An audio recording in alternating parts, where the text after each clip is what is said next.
বাড়িতেই দানাদার জৈব সার তৈরি করে ভাগ্য বদলেছে উদ্যোক্তা আব্দুর রাজ্জাকের। উচ্ছিষ্ট আবর্জনা, গোবর আর মুরগির বিষ্ঠা এসব থেকেই দানাদার জৈব সার তৈরি করে স্বাবলম্বী হয়েছেন তিনি।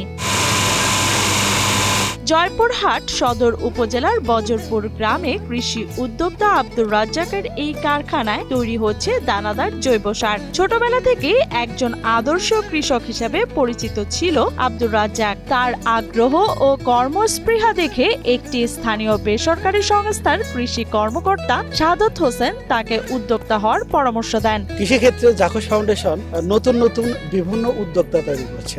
তারই ধারাবাহিকতায় আমরা বাণিজ্যিক ভিত্তিতে ট্রাইকো কম্পোস্ট জৈব সার উৎপাদন করছি।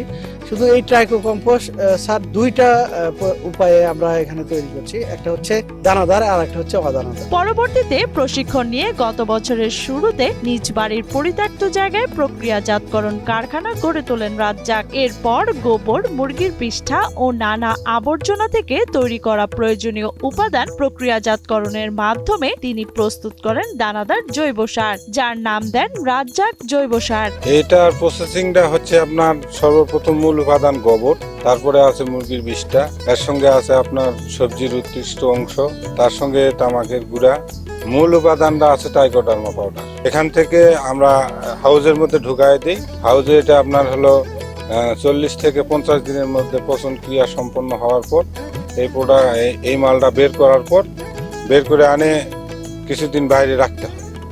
এটা মানে আর্দ্রতাটা কমার জন্য। আর্দ্রতাটা কমে গেলে আমরা মেলে ঢুকাই দিই। এটা ভাঙন প্রক্রিয়া শেষ করার পর এটা দানাদার তৈরি করা হয়। রাজ্জাক জৈব সার নামে বাজারজাত এই দানাদার সার প্রতি শতক জমিতে 3 কেজি ব্যবহারে মাটির পরিশোধন সহ জমিকে উর্বর করে তোলে। স্বল্প মূল্যের হওয়ায় কৃষকদের মধ্যে ইতোমধ্যেই এই সারের ব্যাপক চাহিদাও তৈরি হয়েছে। জৈব সারের মূল কাজটা মাটির হলো উদ্ভিদের মানে পুষ্টির উপাদানটা মেটানো। তারপর আপনার হলো মাটির যে ক্ষারত্ব বেশি হয়, মাটির যে অলমত্ব বেশি হয়, এই জৈব সার মাধ্যমে আমরা হলো এই ক্ষারত্বটা দূর হয়ে যায়। মাটি মোটামুটি একটা কার্যকারী ক্ষমতাটা অনেকটা বেশি, সেটা আমার নিজের জমিতে আমি দিয়ে প্রমাণ পাইছি। এই সার ব্যবহারের ফলে ফসল বেশির পাশাপাশি জমি পরিশোধন হওয়ায় উপকৃত হয়েছেন এলাকার কৃষকরা। অত্র এলাকার কৃষকেরা মোটামুটি রেজাল্ট ভালো বলেই তারা আশ্বাস দিছে যে না, আপনার প্রোডাক্ট মোটামুটি ভালো।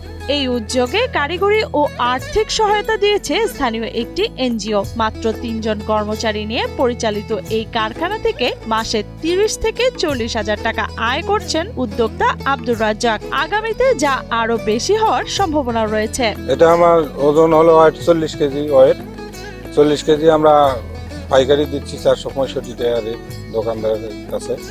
বিঘা আপনার শতকে 3 কেজি দিলেই মোটামুটি গোবরের চাহিদাটা পূরণ হয়ে যাবে আর কি। শতকে 3 কেজি। এই জৈব কারখানায় আমি সহ 3 জন এখানে কাজ করি এবং এখানে যে বেতনটা পাই আমাদের সংসার ভালোভাবে চলে। এদিকে গ্রামীণ পর্যায়ে এই ধরনের উদ্যোক্তা তৈরির উদ্যোগ কৃষি সেক্টরকে আরো সমৃদ্ধ করবে বলে মনে করছে এই এনজিওর উপপরিচালক ওবায়দুর রহমান। কৃষি ইউনিটের কৃষি খাতে জৈব প্রযুক্তিতে জৈব সার উৎপাদন একটা গুরুত্বপূর্ণ ভূমিকা রাখতেছে। এখানে বিশেষ করে গ্রামীণ পরিবেশে অনেক আবর্জনা থাকে, তারপরে পোলট্রি লিটার থাকে, গোবর থাকে, এই সমস্ত পড়ে থাকে, অনেক সময় রোদ বৃষ্টিতে ধুয়ে নষ্ট হয়ে যায়। তা আমরা যেটা ব্যবহার করতেছি এই যে জৈব সারগুলাকে একত্রে করে ট্রাইকোডার্মা সাসপেনশন দিয়ে এটাকে মাটির উপযোগী হিসাবে জৈব সার তৈরি করা হচ্ছে।